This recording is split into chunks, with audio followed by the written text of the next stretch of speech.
Okay, I'm not sure if you're ready for this level of excitement. This upcoming box assembly video promises to be even more exciting and thrilling than the four holes in a row video. Okay, so hold on, it's going to be awesome. We're going to create a box assembly.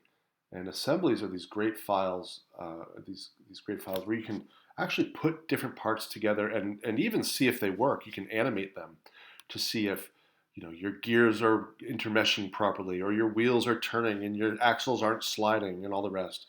But we're going to start with something real simple, and we're just going to put together a box. Okay, so let's start like we always do. Create a document. I think I will name it um, box assembly. Creatively enough. Okay, so here's my box assembly. You'll notice that this always happens. You've got a parts studio and an assembly studio. So we are working the parts studio as always. Now the other day when I first did this, I drew the sides and the top and the bottom and the back. I just drew them all in the same plane. I think maybe whatever plane I chose, I'm not sure. And then I took time later and it was a little bit painful. I had to like grab and rotate the parts and kind of lost sight. Wait, is this the side or is that the back? That kind of thing. Just to get them to the right orientation to put together. And then I had a thought this morning, and that does happen every so often. I had a thought, and my thought is simply let's draw them in the first place in the right orientation so that we don't have to fiddle with the rotation business later, the turning them and fitting them together. So the top and the bottom will be the top and the bottom of the box. So let's draw them on this plane, the top plane. Right, so I'm going to choose it and start a sketch, and I'm going to look right at it. And the top and the bottom of the box. The box is going to have outside dimensions of 5 inches wide, 4 inches deep, and 4 inches tall, and it will be open at the front, so you can sort of reach into it or look into the box. Right? So the top and the bottom will be the full dimensions, 5 by 4. So let's just create one part for each the top and the bottom, and this part must be 5 inches wide and 4 inches in depth. Okay, and there it is. And I will now choose it and extrude it to a 1/4 inch. Hit the green check, and there's the top and the bottom of the box on that plane. Okay, what I'm going to do is I'm going to name it that. I'm going to click once with 2 fingers. It might be different for a Chromebook, and rename it. And I will rename this top and bottom. Okay, well there's the top and the bottom. Let's create a new part studio. Now, if the top and the bottom are on this plane, well, the sides will be on this plane. So let's draw on this plane here, the right plane, and sketch. Let's look right at it. Now, the sides deserve a little bit of thought, and the sides will be the full 4 inches deep. The sides will extend the full 4 inches deep. So that dimension is 4. But the height of the box is going to be 4 inches. And so the top has a thickness of a 1/4 inch, and the bottom has a thickness of a 1/4 inch, and they'll be on top, above, and below this side piece. So if I want my box to be a total of 3.5 inches tall, and there's a 1/4 inch material on this side of the side, and a 1/4 inch material on the bottom of the side, then this dimension here has to be 3.5 inches. Okay, finish my sketch. Choose it, extrude it, 1/4 inch, green check mark. All right, there it is. I will call that sides. Click it once with 2 fingers, rename it, sides. I'll have to draw one, even though I'm going to use 2 sides. You'll see I only need, since they're the same as each other, I can just use that one drawing in the assembly file. Okay, now I just need the back of the thing, right? And the back, so let's go back, let's create a new part studio, right? And so we are putting the top and the bottom in this plane here, the sides are in this plane here, so the back of the thing is going to be in this plane here, and I will sketch it, and again, let's look right at the thing, and toggle these views, Um, and again, the back, well, if the thing is 5 inches wide, and I want the back to be sort of flush inside of the box, just inside of the rear of the box. And what I mean by that is I want the sides to be outside of the back piece, and I want the top and the bottom to be on the outside of the back piece. I want the back piece to fit inside, just fit inside of the box, right? So if the box is, let's see, the box is 5 inches in width. Well, there's going to be a 1/4 inch material here and a 1/4 inch material here. So my width has to be not 5 inches, but 4.5 inches. And same logic with the height. The box is going to be 4 inches tall, but there'll be a 1/4 inch of material here from the bottom part. There'll be a 1/4 inch material up here from the top part. So that's a 1/2 inch total. So I want this to be, if it's going to be 4 inches on the outside, I want this to be 3.5 inches. Okay, so there's my back piece. I will finish the sketch. I will choose it, and I will extrude it by 1/4 inch, 0.25 IN. Okay, 0.25 inches, and I think I'm going to name that, creatively enough, back. Okay. I've got the top and the bottom to my box. I've got the sides and the back, and remember it's going to be open in the front. So let's go to our Assembly tab and insert what we need. Let's bring in the sides first. So side 1. Now, I haven't clicked yet. Wherever I click, it's going to put that part. I'm going to put it right about there. I'm going to click side 1, side again, and that's about right about there. Okay. Let's bring in the top and the bottom. All right, so here's a top right there. See what I mean? They're already in the right orientation. I'm just going to put it right about there for now. And I'm going to bring in another part in that same plane. I'm just going to go down here, click once to place it there. And the back, I'm going to put right about there. And that's that. Now I'm going to move these parts a little bit just so they're out of my way. With that back piece, I'm going to pull it back farther. And what else? Just clean it up a little bit. You can. This is up to you, but just, I'm easy to confuse. So I'm going to make sure that I minimize that potentiality. I'm going to bring this guy over here, and there are my sides to my box. There's my top and my bottom to my box. There's the back, right? So this is looking like a box that just moments ago maybe just exploded or something. Right? And I like to make sure nothing got flipped. Like, is this because this should be the same length. This should be 4 inches. Look right at it. Is that the same length as that piece there? Because if it's not, I might have to rotate it. But it is, because we did it right the first try. All we have to do is get all these to stick together and remove any degrees of freedom they have to move independently of the box, right? And the way you do that is with these assembly constraints. Now, I'm going to use the plane mate, and I'm going to basically start sticking stuff to other stuff, right? Like I'm going to start right here. I'm going to stick something to the bottom of that piece. Guess what? I'm going to stick this plane to the bottom of that piece. Solve it. Now, for reasons that are unknown, it sort of reorients it, and that could confuse me. So I'm going to hit escape and just drag it over, just so it looks a little bit better, right? But I don't really have to do that because now I've constrained it to that plane, but it can still move this way. Right? It can still move this way. Let me zoom out a little bit. And it can still move, it can't move up and down independently of that piece, but it can move side to side and back and forth, right? So we need to constrain that plane to that plane. Now, here's a tip, which a student gave to me the other day. I'm used to the Autodesk environment where I've got a killer mouse. I've got right click, left click. I think I've got a couple right clicks, and then I've also got a scroll wheel that clicks. So when I want to move models around, I'm using my mouse entirely, and I can just click and drag everything, and I can move the pieces or the parts or all of them or not, or any combination of them. Here, it's it's wonderfully simple. It just was a little bit elusive. If I put my cursor out here and I zoom in, it zooms into that position, right? So when you want to zoom in on something, just, this is going to zoom in to where your cursor is, right? So, if you do this, whoa, where'd it go? Don't lose your project. Often, who knows where that goes, right?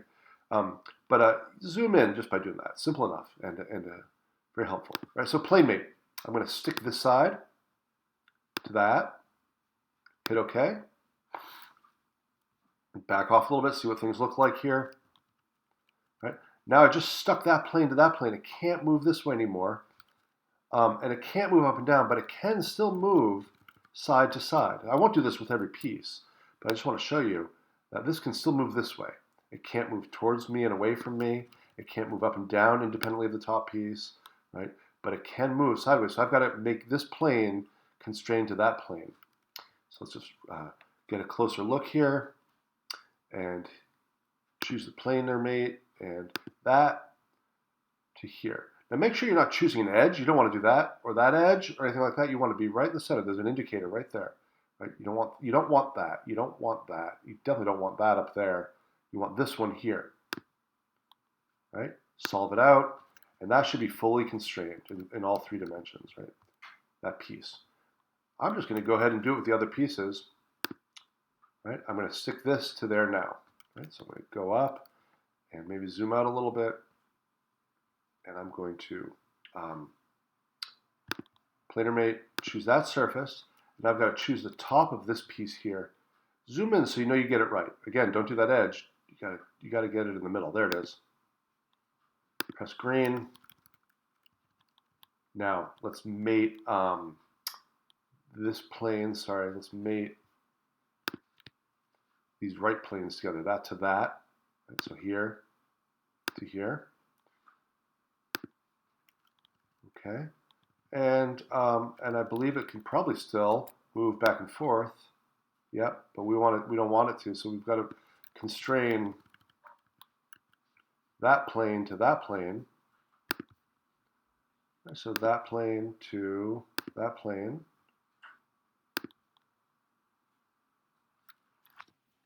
Zoom it out. All right, starting to look better. And now let's put the bottom on the thing. There's the top on the sides, and so let's go ahead and mate that bottom plane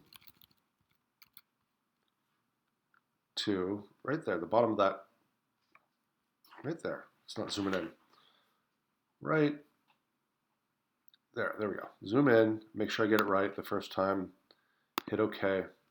Zoom back out. Right, so it's in the right plane now, but we've got to. I don't want it to be way out here. I want that plane to be the same. This plane to be the same as that plane. So that plane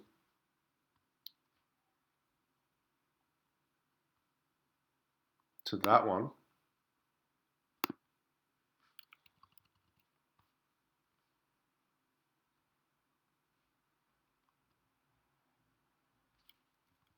And that was the bottom piece. Let's see here. That was that piece. Let me. I'm still right side up. So that piece is moving side to side. See, but I don't want it to. So I've got to. Oh, and back and forth. Look. So I need to do 2 things here, right? I need to constrict this plane to being in the same plane as that piece, and that plane there being in the same plane as that, and then it will be fully constrained. So I'm just make sure my mate control is still on. And I zoom in, choose it to that one there. Let's see if I've got it. I don't know if I've got it. Looks like I do. Going off here, way to the left. Hold on. To that plane there.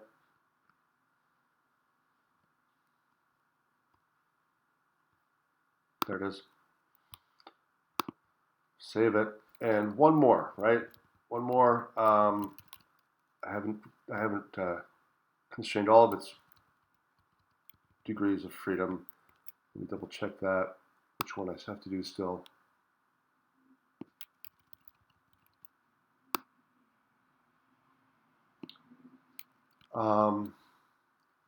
Somehow it seems to be constrained. Maybe I did. Anyway, you can see what I'm talking about with the material thickness here, right? Like I want this box to be 4 inches tall total. So if that's a 1/4 inch and that's a 1/4 inch, well then that piece has to be 3.5. Okay, so let me zoom around here, go back to the front.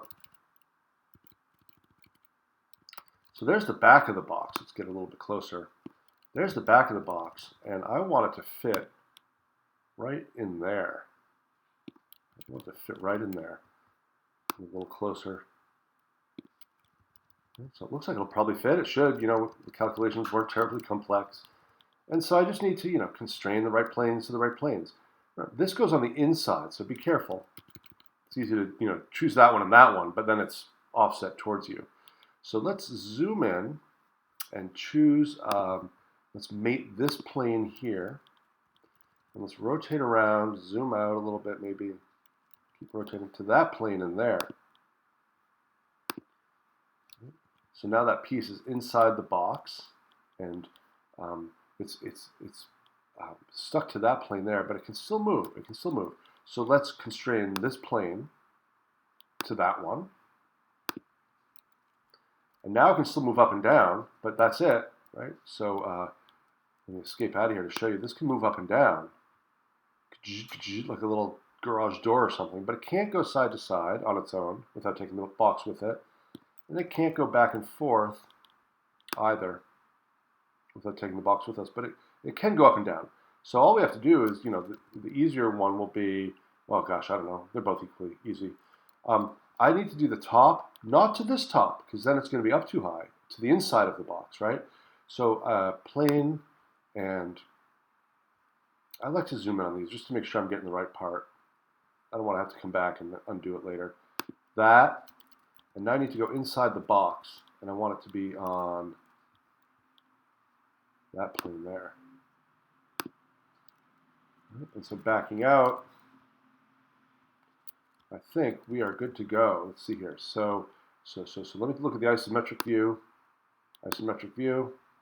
Yeah, looks like a box assembly. Right? There it is. The back fits right in. The sides fit right in. Let's see if we got the dimensions right. Shazam, this is what you're submitting. Create drawing on the A paper. Here we go. We're almost done here. Beep, boop, whip. Okay. Current document. Yes. Assemblies. Assemblies. That one. Right, it's going to put the front view in first. So I'm going to put that right there. I am going to wait for it, people. Here we go. That looks funky. Why does that look so funky? The front view. I'm going to put the ISO view up here. It almost looks like I did it twice. Oh no, it was just highlighted. Okay, ISO view. I'll put a top view up here. I don't think we'll need all these views. It's a really simple thing. But put this here. The ISO is sort of in my way. It's okay. It should be right under it, but that's okay. Put it right about there. I'll move the ISO a little bit. I'm going to choose that. Just move it up a tiny bit. Oops, that was not right. Choose this, and I think I can just drag it. Yeah, that's all. Drag it up. Okay, I also want to double finger, single click. I would like to show shaded view, and let's see the dimensions of this box. Just want to bring that down a little bit. Okay, yeah, that one came down automatically. Okay, I just want to see the dimensions of this box, make sure we got it right. The dimension tool is right there, sorry. And so let's see, this box from here to here is the full 4 inches. Good. And this box from here to here should be the 5 inches. There it is. It's 4 by 5, and here's so there's the height, right? This is this dimension, the width of the thing, right? There's the height of the thing. And what about the depth? Um, let's just do it here. Here to here. And that's the 4 inches. We'll pull it out here a little bit so it's not crowding the isometric view. That's 4 inches. And two things. You could just write in material thickness is 1/4 inch. All materials are the same. Or you could dimension. I don't know. You could choose one of the materials to dimension. Let's see. Maybe this one here.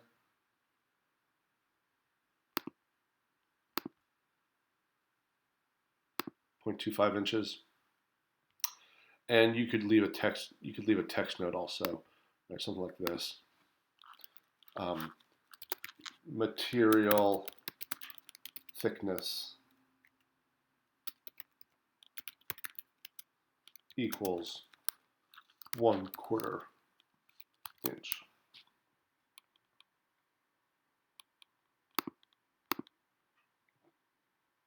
Doesn't look like a lot of options for formatting that text. Yeah, that's fine. Material thickness is 1/4 inch. Okay, there it is. Box assembly. A really good beginning exercise to get us going on assemblies. Okay, good luck. Have fun. Keep at it. You're doing great. Talk to you later.